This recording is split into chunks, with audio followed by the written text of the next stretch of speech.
कल्लशापहर सच्चिदानंद स्वरूप परम पिता परमात्मा श्री राधा गोविंद सरकार राधा रमण बाधा हरण श्री वाके बिहारी लाल का यह वांगमय शब्दमय विग्रह श्रीमद्भागवत महापुराण कोटि कोटि नमन कोटि कोटि प्रणाम। इस परम पावन पुराण ग्रंथ पारमहंसों की पावन संहिता को परमाराध्य नंद नंदन यशोदा नंदन ब्रजन रंजन देवकी नंदन श्याम सुंदर श्री कृष्ण के पाद पद्मों पर कोटि नमन नतमस्तक वंदन एवं अभिनंदन। उनकी आह्लादनी शक्ति प्राण प्रिया जगत वंदनी वृषभानुनंदनी भासुती जगदीश्वरी बरसाने वाली श्री किशोरी जू के पावन चरणारविंदों पर कोटि प्रणति। समस्त भूतादि कशी आराम में सब जग जानी करहूँ प्रणाम जोर जुग पानी। हम सबका यह परमो सौभाग्य श्रीमद् भागवतम की तैयारी का सदसंकल्प विचार लेकर के एक स्थान पर एक साथ उपस्थित होकर इस सप्ताह कथा की तैयारी कर रहे हैं। बड़ा ही आनंद आ रहा है और हम भागवत जी की महिमा यानी महात्मा पर बने हुए हैं। कल के दिवस में चर्चा चल रही थी कि जब देवर्षि नारद ने सनकादि मुनियों से निवेदन किया कि महाराज यह भागवत कथा कैसे कैसे जीवों का उद्धार करने वाली है, तो उन्होंने बस यही कहा कि हे मानवाः पापिकृतस्तु सर्वदा सदा दुराचार रता विमार्गाः क्रोधाग्निदग्धाः कुटिलाश्च कामिनः सप्ताह यज्ञेन कलौ पुनन्ति। जो मनुष्य सदा सर्वदा पाप कर्म में लीन रहते हैं, बोले ऐसे मनुष्य का भी यह भागवत कथा कल्याण करने वाली है। तुंगभद्रा नाम नदी के तट पर उत्तम नगर जहाँ पर पंडित आत्मदेव जी निवास करते हैं, उनकी पत्नी का नाम धुंधली है। जीवन में बहुत प्रसन्नता है, लेकिन जब पंडित आत्मदेव जी के घर कोई संतान नहीं हुई तो वह संतान न होना ही अप्रसन्नता का जीवन में कारण बन गया। और जाकर के वह एक दिन इतना उदास हो गए अपने जीवन से कि घर से निकल करके वन में पहुंच गए प्राण त्यागने के लिए। और एक सरोवर के पास जाकर जलपान किए और एक सन्यासी महात्मा को यति को आते हुए उन्होंने देखा, तो उनके मन में कुछ संतोष हुआ कि शायद कुछ आशा की उनको किरण जगी और महात्मा जी के चरणों में प्रणाम किए। बोले महाराज मेरा दुख दूर कीजिए। महात्मा ने विचार किया, उन्होंने कहा कि देखो मैं आपका दुख दूर करने ही आया हूँ ब्राह्मण देवता, बतलाइए आपको क्या कष्ट है। महात्मा जी ने विचार किया, जंगल में वन में परमात्मा के लिए प्रभु के लिए रो रहे होंगे और मैं कुछ इनको ऐसा उपाय बतलाऊंगा कि सहजता से उस पथ पर चल करके भगवत प्राप्ति करे।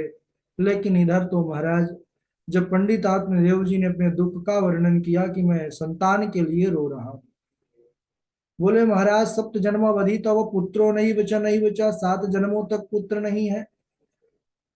तब और ज्यादा जोर जोर से रोने लगे। बोले मैं तो इसी जन्म का दुख लिए बैठा था, आप 7 जन्मों का और हमारे ऊपर लाद दिए। तो अब अगर आप नहीं दिए हमको संतान, तो यही आपके चरणों में ही सर पटक पटक करके मैं मर जाऊंगा। तो संत भगवान विचार किए, दया बिनु संत कसाई, दया करी तो आफत आई। अगर दया नहीं तो संत काहे को। और यहाँ पर दया दिखाई तो देखो संत विचार करने लगे, इनके भाग्य में है नहीं संतान सुख, और अगर इनको संतान नहीं मिल रही तो ब्रह्म हत्या ऊपर से हमको मिल रही है। तो उन्होंने एक फल दिया। संत वह हैं जो भगवंत के भी लेख को बदलने का सामर्थ्य रखते हैं। संत भगवान ने एक उनको फल प्रदान किया। बोले कि यह लीजिए फल, और अगर यह फल आपकी पत्नी पान करेंगी, इसका भक्षण करेंगी, खाएंगी, तो निश्चित ही 1 वर्ष के अंदर आपके यहाँ पर संतान होगा, बड़ा अद्भुत पुत्र होगा जो आपका कल्याण करने वाला होगा। पंडित आत्मदेव जी बड़े प्रसन्न हुए सज्जनों। उनकी प्रसन्नता का ठिकाना ना रहा, भागे भागे घर को आते हैं, द्वार से ही चिल्लाने लगे, अरे ओ भाग्यवान कहाँ हो, देखो आज मैं तुम्हारे लिए क्या लेकर के आया हूँ। धुंधली घर के कार्यों पर व्यस्त थी। जब कई बार पंडित जी ने आवाज दी तो पंडितानी बाहर निकली और कहने लगी कि अरे महाराज, क्या हुआ? आज पूरा घर सर पर क्यों उठा करके रखे हो? अरे बोले, आज बड़ी प्रसन्नता का विषय है। क्या? बोले, आज मैं एक बाबा जी से मिला हूँ। तभी दिमाग खराब हो गया धुंधली का, क्योंकि बाबा जी आदि पर विश्वास उसका, श्रद्धा नहीं रहती थी। तो क्या हो गया बाबा जी बोलते हो? अरे बोले, बाबा जी ने आज ऐसा कृपा किया है कि हम सबके जीवन में प्रसन्नता आने वाली है। उन्होंने फल दिया है, इस फल को अगर तुम खाओगी तो हमारे यहाँ पुत्र होगा। अच्छा, अब उनके पति कह रहे हैं तो बात तो टाल नहीं सकती। बोले ठीक है, आप इस फल को रख दीजिए, मैं बाद में उसको खा लूंगी। भोले भाले पंडित जी बोले ठीक है, लेकिन स्मरण से तो उसका भक्षण जरूर कर लेना। अब इधर पंडित जी तो दूसरे कार्यों पर व्यस्त हो गए, लेकिन धुंधली फल को देख करके उसको हाथ में लेकर तर्क वितर्क करने लगी। उसकी जैसे ही कुछ सखियां थी, वह भी उसके पास आ गई। और धुंधली बहन, क्या हो रहा है? क्या हाल चाल है? धुंधली कहने लगी, क्या बताऊं सखी, मेरे स्वामी किसी बाबा बैरागी से मिले। उसने यह फल दिया है और बोला है कि अगर इसको मैं खाऊंगी तो मेरे पुत्र हो जाएगा। अच्छा यह बतलाओ, तुम पहले कभी सुनी हो ऐसा? कभी फल खाने से भी संतानें होती हैं? कुछ तो उसी के जैसी थी। बोले, अरे बिल्कुल मत खाना, बाबा बैरागियों का कोई भरोसा नहीं है, क्या पता जादू टोना हो उस फल में। लेकिन एक आध जो स्त्रियां थी, वह भगवत भक्ति, संतों की महिमा को जानने वाली थी। उन्होंने कहा कि देखो धुंधली, इस फल को तुम खा लो, फल ही तो है, कुछ बेकार करने वाला नहीं है, और संतों की महिमा किसी से छिपी नहीं है। अगर हो सकता है इस फल के द्वारा ही तुम्हारे घर में प्रसन्नता आ जाए। जब इस प्रकार उन्होंने सलाह दिया तो फिर यह अपने अंदर का जो तर्क वितर्क है प्रारंभ किया। कहने लगी कि ठीक है, तुम्हारी बात मैं मान लेती हूँ कि मैं इस फल को खाऊंगी तो मेरे यहाँ संतान हो जाएगी। लेकिन कहते हैं जब गर्भावस्था आती है तो पेट बढ़ जाता है, उदर बढ़ जाता है, और उस समय बड़ा कष्ट होता है, बड़ी पीड़ा सहनी पड़ती है। मैं भोजन भी जो इतना पाती हूँ मन भर के, गर्भ आने के बाद भोजन भी महाराज आधा हो जाएगा, कमजोर हो जाऊंगी, अभी बड़ी मजबूत हूँ, पूरे घर का काम अकेले संभाल लेती हूँ। फिर और आ जाएंगे, किसी दासी को रखना पड़ेगा, तो दासी तो आएगी तो कुछ सेवा में उसको देना पड़ेगा, और दाम एक भी नहीं जाना चाहिए। और ठीक है, ये बात छोड़ो। अब दूसरी बात हमारा यह है, दूसरी बात यह है, उसने कहा कि गांव में अगर डाकुओं ने हमला कर दिया तो तुम लोग तो भाग जाओगी, और मेरा जो पेट बढ़ा रहेगा मैं भाग नहीं पाऊंगी, तो डाकू आएंगे मुझे ही पीटेंगे। सखी महाराज सर पर हाथ रखी, अरे तू ऐसा क्यों सोचती है? अब डकैत वाले जो डाकू वाले जमाने चले गए, अब नहीं होता ऐसा। अच्छा ठीक है, लेकिन देखो, दैव की गति को जाना नहीं जाता, क्या पता गांव में आग ही लग जाए, और आग लगेगी तुम लोग तो भाग जाओगी, और मैं यहीं भाग ना पाऊंगी और जल करके राख हो जाऊंगी। तो मैं तो इस फल को खा करके अपने मौत को स्वयं ही बुला रही हूँ, इसलिए मैं इस फल को नहीं खाऊंगी। और इस प्रकार उसने अनेक प्रकार के तर्क कुतर्क करके उस फल को नहीं खाया। एक मत और उसका यह था, सबसे बड़ी जो ज्यादा चिंता थी, कि मेरा जब गर्भ बढ़ जाएगा, काम कर नहीं पाऊंगी, तो मेरी ननद आएगी, और ननद आएगी महाराज, काम करेगी जो करेगी, चोटी बड़ी है, घर का पूरा माल ही चुरा के ले जाएगी, सब साफ हो जाएगा। तब तक संतान होगी भी तो फिर क्या होगा, जब घर में कुछ बचेगा ही नहीं। इस प्रकार उसने बहुत जो नहीं सोचना चाहिए वह सोच करके, धुंधली का अर्थ ही है जो अंधकार में रहे। अब उसने क्या किया, फल को खाया नहीं। सखियां भी थोड़ी देर तो सुनती हैं, उसके बाद उन्होंने हाथ जोड़ लिया, देख तू जैसा तेरा मन करे वैसा ही कर, हमको माफ कर। और वह सब अपने अपने घर को चली गई। कई दिन व्यतीत हो गए और उसकी बहन आई धुंधली की उसके घर को। उसने देखा धुंधली इस समय बड़ी चिंता में रहती है। क्या बात है बहन, इस समय तू जो है अस्वस्थ सी दिखाई पड़ती है, कोई बात है क्या? उन्होंने कहा, हाँ बहन, तू मेरे मन की बात जान गई, तू मेरी सच्ची बहन है। बोले, अच्छा क्या बात है, बतला अपनी बहन से जल्दी। सारी घटना का वर्णन कर दिया कि बाबा बैरागी ने पति देव को फल दिया, मैं खाई नहीं हूँ, बहुत डर लगता है, क्या पता क्या है वो उस फल में। धुंधली की बहन ने कहा, अब मुझे विश्वास हुआ कि तू मेरी सगी बहन है। ठीक नहीं खाया तूने जो निर्णय किया, बड़ा उत्तम निर्णय था तेरा। और खाना भी मत, आजकल के बाबा बैरागियों का कोई ठिकाना नहीं है। और तुझे पुत्र की ही कामना है ना, संतान की, तो मेरा गर्व है महाराज। समय आने पर, मेरे तो कई बालक हैं, समय आने पर यह रहस्य के तरीके से बालक तुम्हारे यहाँ मैं पहुंचा दूंगी। और तुम मेरे पति को कुछ धन दे देना तो वह भी मान जाएंगे। और बाद में कह देना कि दुग्ध नहीं आ रहा, जिसके कारण फिर मुझे बुला लेना। ये उक्ति बड़ी अच्छी लगी धुंधली को। बोली, हाँ हाँ बहन, तूने बहुत अच्छा सुझाव दिया है। और बोले, फल का क्या करें? तो धुंधली की बहन ने एक और सुझाव दी। अरे बोले, तुम्हारे यहाँ जो गाय है वह भी तो कई सालों से बछड़ा नहीं दी, तुम ऐसा करो, इस फल की भी परीक्षा करो, देखते हैं बाबा जी कितने पानी में हैं। गाय को खिला दो। अब गाय को खिला दिया महाराज। धीरे धीरे समय को जाते देरी नहीं लगती, समय तो अपने गति से चलता है सज्जनों।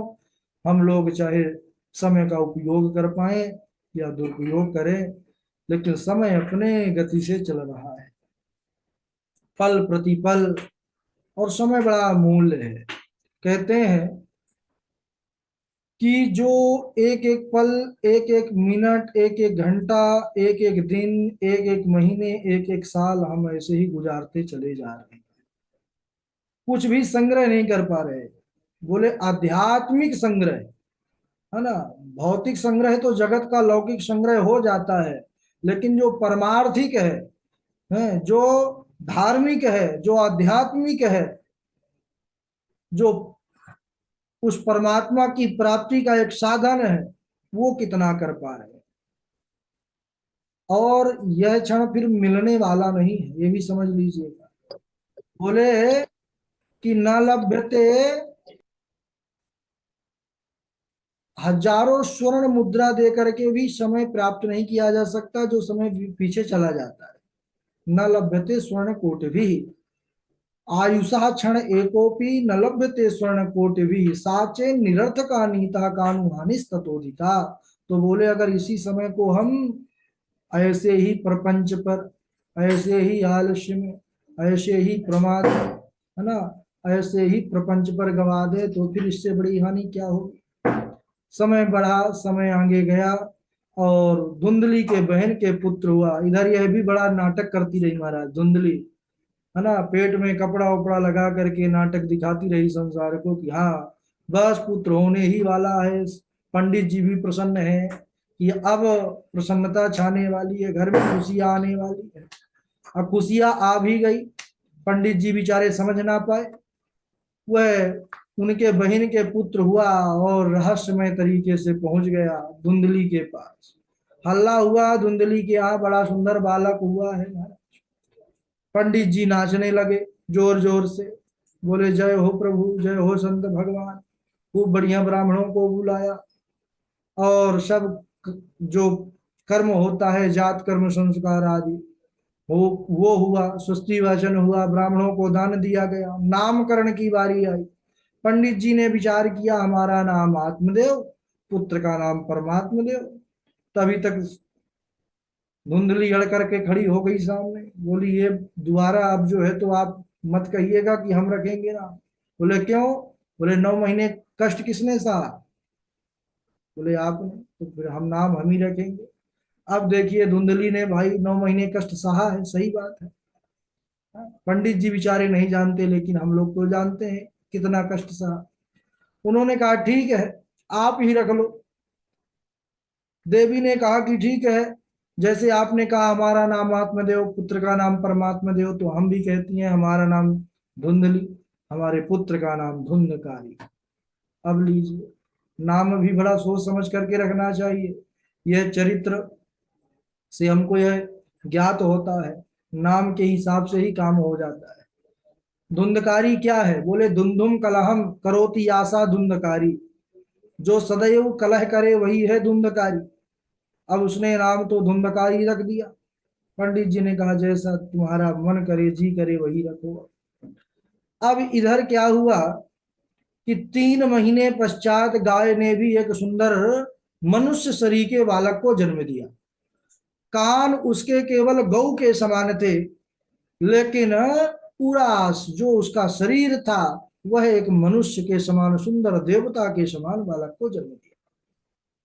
ओहो, जैसे ही गांव वालों ने सुना कि गाय ने भी सुंदर एक बालक को जन्म दिया है, सब देखने आते और आकर के यही कहते कि धन्य है पंडित जी आप और आपका भाग्य, आज तो आपका भाग्योदय हो गया जो गाय ने भी सुंदर देवता के समान बालक को जन्म दिया है। पंडित जी भी बड़े प्रसन्न हुए और नाम उनका क्या रखे? गोकर्ण रखे। क्यों? कान गाय के बछड़े के समान थे, गाय से हुए थे, इसलिए उनका नाम गोकर्ण पड़ा। अब धीरे धीरे बड़े हुए दोनों बालक, लेकिन समय के हिसाब से दोनों में बड़े परिवर्तन आने लगे। थोड़ी बड़े हुए तो महाराज ज्ञानी गोकर्ण जी बोले गोकर्ण पंडितो ज्ञानी धुंधकारी महाखला। पंडित गोकर्ण जी तो बड़े महान ज्ञानी हुए, लेकिन धुंधकारी महान दुष्ट हुआ। बोले स्नान ही नहीं करता था, साल साल व्यतीत हो जाते थे, स्नान आता नहीं था, मांस मदिरा का भक्षण करता था, चोरी करता था, दूसरों के घर में आग लगा देता था, निरपराध बच्चों को देखे कोई नहीं है चारों तरफ घूम घूम करके छोटे बालकों को उठाता और कुएं में डाल देता। ऐसा महाराज इसका घोर कृत्य था। पंडित आत्मदेव जी ने देखा तो समझाने का प्रयास किया। कहने लगे कि बेटा देखो, हमारे यजमान जो है, हम सुंदर उनको वेदों का, पुराणों का, इनका महिमा बतलाते हैं, और तुम इस प्रकार वेद मार्ग से विहित हो और वेद मार्ग से हट करके कुमार्ग पर चल रहे हो, क्या यह तुम्हारे लिए ठीक है? उनको समझाया तो धुंधकारी महाराज एक बड़ी सी लाठी उठाया, लाठी यानी छड़ी लकड़ी, और बोला आइए पहले आपको ही मैं विदाई देता हूँ। और पिता को मारने को दौड़ा तो पिता रोने लगा महाराज, रोने लगा। पंडित आत्मदेव जी अब क्या करें, परेशान हो गए और रोते रोते किनारे पर बैठ गए। ज्ञानी गोकर्ण जी आए, सारा रहस्य समझ गए। बोले क्या बात है पिताजी? बोले कि आज बड़ा दुखी हूं। क्यों? बोले आज दुखी इसलिए हूं कि मुझे पुत्र क्यों है। एक बार पहले भी दुखी थे। क्यों दुखी थे? पुत्र क्यों नहीं है। आज क्यों दुखी है? पुत्र क्यों है। अगर ऐसा ही पुत्र होना था तो नहीं होता जो मुझे ही मारे। तो तात्पर्य यह है कि पुत्र से सुख मिलेगा, इसमें कोई सत्य नहीं है। तब ज्ञानी गोकर्ण जी यहाँ पर पिताजी को उपदेश करते हैं, कहते हैं पिताजी आप बिल्कुल भी संसार से सुख की इच्छा मत कीजिए। क्यों? यह संसार सारहीन है और दुख देने वाला है, मोह में डालने वाला है। इस संसार में ना तो किसी का कोई पुत्र है और ना ही कोई किसी का मित्र है। बोले सभी धन के स्नेह में, सब स्नेह प्रेम किससे है? कि सिर्फ स्वार्थ का, और उसी स्वार्थ में सब जलते रहते हैं। और आप क्या सोचते हैं कि कोई इस संसार में सुखी है? उन्होंने बहुत बड़ा उदाहरण दिया कि न चेन्द्रस्य सुखम किंचिन न सुखम चक्रवर्ती न सुखम अस्ति विरक्तस्य मुनेरेकांत जीविनः। न तो इंद्र को सुख है, न सुखम चक्रवर्ती न चक्रवर्ती सम्राट को सुख है। बोले सुख कौन है? बोले सुखी है सुखम अस्ति विरक्तस्य, यानी जो सांसारिक वस्तुओं से निवृत्ति प्राप्त कर चुका है, जो वैराग्य को स्वीकार कर चुका है, मन जिसका वैरागी हो गया है, जिसका मन परमात्मा में लग चुका है, बोले वही मुनेर एकांत जीविना। जो संसार से हट चुका है, एकांत यानी केवल प्रभु के समीप पहुंच चुका है, वही सुख है, बाकी सभी दुखी हैं। यहाँ पर वर्णन करते हैं कि हे पिताजी, संसार में केवल कष्ट ही कष्ट है। कोई तन दुखी, कोई मन दुखी, कोई धन बिन रहत उदास, थोड़े थोड़े सब दुखी, सुखी राम के दास। दीन कहे धनवान सुखी, धनवान कहे सुख राजा को भारी, राजा कहे महाराजा सुखी, महाराजा कहे सुख इंद्र को भारी। लेकिन इंद्र भी सुखी नहीं है। इंद्र कहे चतुरानन सुखी, चतुरानन कहे सुख शिव को भारी। तुलसी जी जाने विचारी करे हरि, भजन बिना सब जीव दुखारी। केवल भजन ही सुख देने वाला है। इस प्रकार ज्ञानी गोकर्ण जी पिताजी के निवेदन करने पर बड़ा सुंदर उपदेश करते हैं, जिसको गोकर्ण गीता के नाम से भी कहा जाता है। उसको हम अगले दिवस श्रवण करेंगे। आज यहीं तक। बोलिए वृंदावन बिहारी लाल की। बारी बारी से सभी लोग श्लोक सुनाएंगे। क्रमशः सबसे पहले गणेश झा जी, फिर डॉक्टर हृदय शर्मा जी, उनके बाद प्रभाकर आचार्य जी, और हमारे राघव जी सुनाएंगे। राघव जी के बाद चंदन कुमार पांडे जी, वैष्णवी जी, और गुरु जी। गुरुदेव। ईशा तिवारी जी, हर्षिता जी, रवि तिवारी जी, आदित्य गौतम जी, चेतना देवी जी, शिव कश्यप जी, अनिता जी, चक्रवर्ती जी, पंडित सुनील शास्त्री जी। चलिए आप लोग प्रारंभ। गुरु जी। राधे राधे गुरु जी। एक मिनट रुक जाइए। हाँ जी प्रशांत जी, क्या बात है? आज का वक्तव्य दास का थोड़ी। ये कोई तरीका है? अभी अभी श्लोक सुना जा रहा है, आप सीधे माइक चालू कर देते हैं। नहीं नहीं, अब बंद कर दिए गुरुदेव, 1 सेकंड के लिए।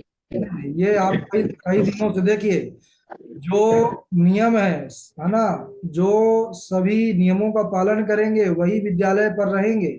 और ऐसा बिल्कुल मत सोचिएगा, है ना, कि मनमानी चलती है यहाँ पर। अगर जो उल्लंघन किया जाएगा, 2-4 दिनों के बाद सीधा यहाँ से सेवा छुट्टी दे दिया जाएगा। फिर आप लोग अन्य संस्थान से जुड़ सकते हैं। यहाँ पर तो जिसका नाम लिया जाए वही माइक चालू करेगा। आपको जो लिखना है, जो बोलना है, कमेंट पर बोलिए। चैट पढ़ते रहते हैं, सामने चलता रहता है। किसी का माइक नहीं चालू होगा जब तक बोला नहीं जाए। श्लोक सब सुना ले, उसके बाद आप अपनी बात रखिए। और बात बहुत जरूरी है तो चैट पर लिखिए।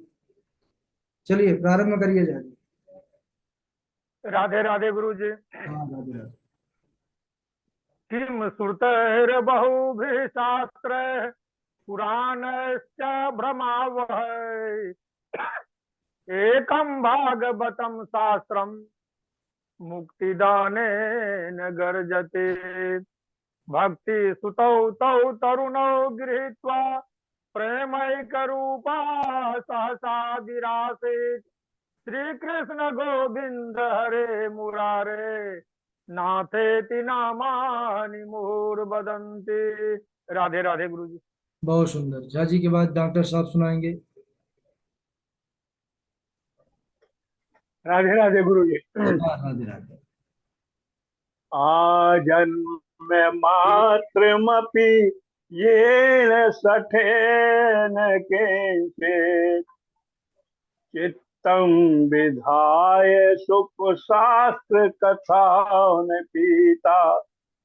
चांडाल बचे खर बद्ध भक्त तेन नीतम, मिथ्या स्वजन्म जननी शनि दुख भाजा। सकल भुवन मध्य निर्धनस्ते अपि धन्या, निवसी हृदि तेषां श्री हरे भक्ति रेखा हरिरपि निज लोकम सर्वथा तो विहाय प्रवसति हृदय तेषाम भक्ति यूनो पुनः। राधे राधे गुरु जी। हाँ राधे राधे। भक्ति सूत्रोपनद्धा। और डॉक्टर साहब के बाद सुनाएंगे हमारे राघव जी। जी गुरु जी प्रणाम। राधे हाँ राधे राधे।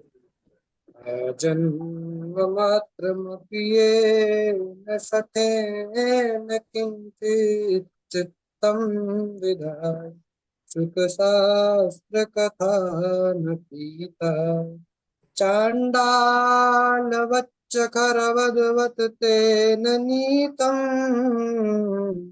मिथ्या स्वजन्म जननी जनि दुःखभाजा भक्ति सुतौ तौ तरुणो गृहीत्वा प्रेमैकरूपा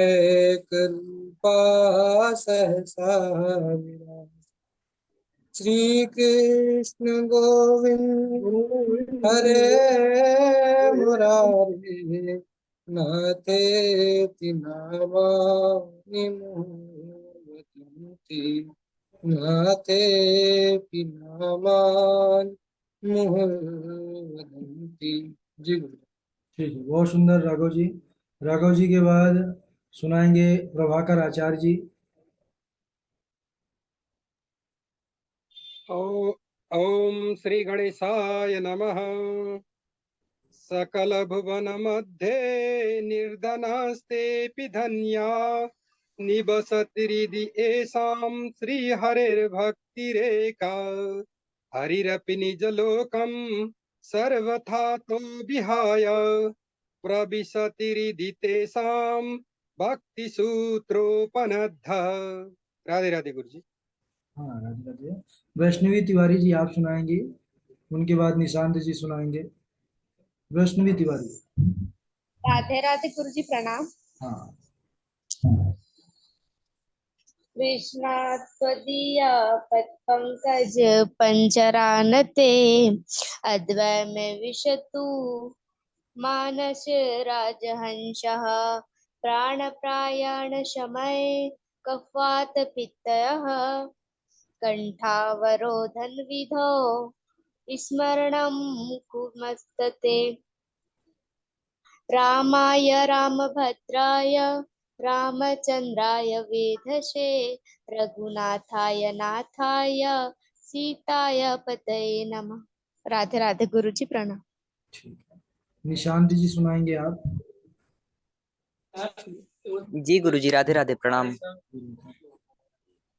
जन्म कर्मा विधानानि सन्ति मेऽङ्ग सहस्रशः न शक्यन्ते नुसंख्यातु मनन्तत्वान्मयापि अहं भक्तिरिति ख्याता इमौ मे तनयौ मतौ ज्ञानवैराग्यनामानौ कालयोगेन जर्जरौ उत्पन्ने द्रविडेशाहं वृद्धिं कर्नाटके गता क्वचिन् महाराष्ट्रे गुर्जरे जीर्णतां गता वृन्दावनस्य संयोगात् पुनस्त्वं तरुणी नवा धन्यं वृन्दावनं तेन भक्ति नृत्यति यत्र च यत्फलं नास्ति तपसा न योगेन समाधिना तत्फलं लभते सम्यक् कलौ केशवकीर्तनात् जयति जयति मायां यस्य कायाधवस्ते वचन रचन मेकं केवलं चाकलय्या ध्रुवपदमपि यातो यत्कृपातो ध्रुवोऽयं सकल कुशल मध्ये सकल कुशल पात्रं ब्रह्मपुत्रं नतास्मि। जी गुरु जी राधे राधे प्रणाम। हाँ राधे राधे। ठीक है, निशांत जी के बाद मंजू शर्मा जी आप सुनाएंगे। राधे राधे गुरु जी। सुनाइए। जयति जगति मायां यस्य कायाधवस्ते वचनरचनमेकं केवलं चाकलय ध्रुवपदमपि यातो यत् कृपातो ध्रुवोऽयं सकलकुशलपात्रं ब्रह्मपुत्रं नतास्मि। नाम संकीर्तनं यस्य आज मैं जहाँ पहुंची हूँ, नाम संकीर्तनं यस्य सर्वपापप्रणाशनं प्रणामो दुःखशमनस् तं नमामि हरिं परम। राधे राधे। ठीक है। और पूर्वी किशोरी आप श्लोक सुना दीजिए।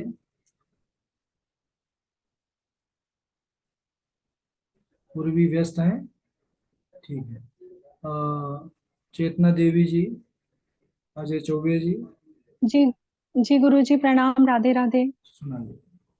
किं श्रुते बहुभिः शास्त्रैः पुराणैश्च ब्रह्मावहि एकं भागवतं शास्त्रं मुक्तिदानेन गर्जति।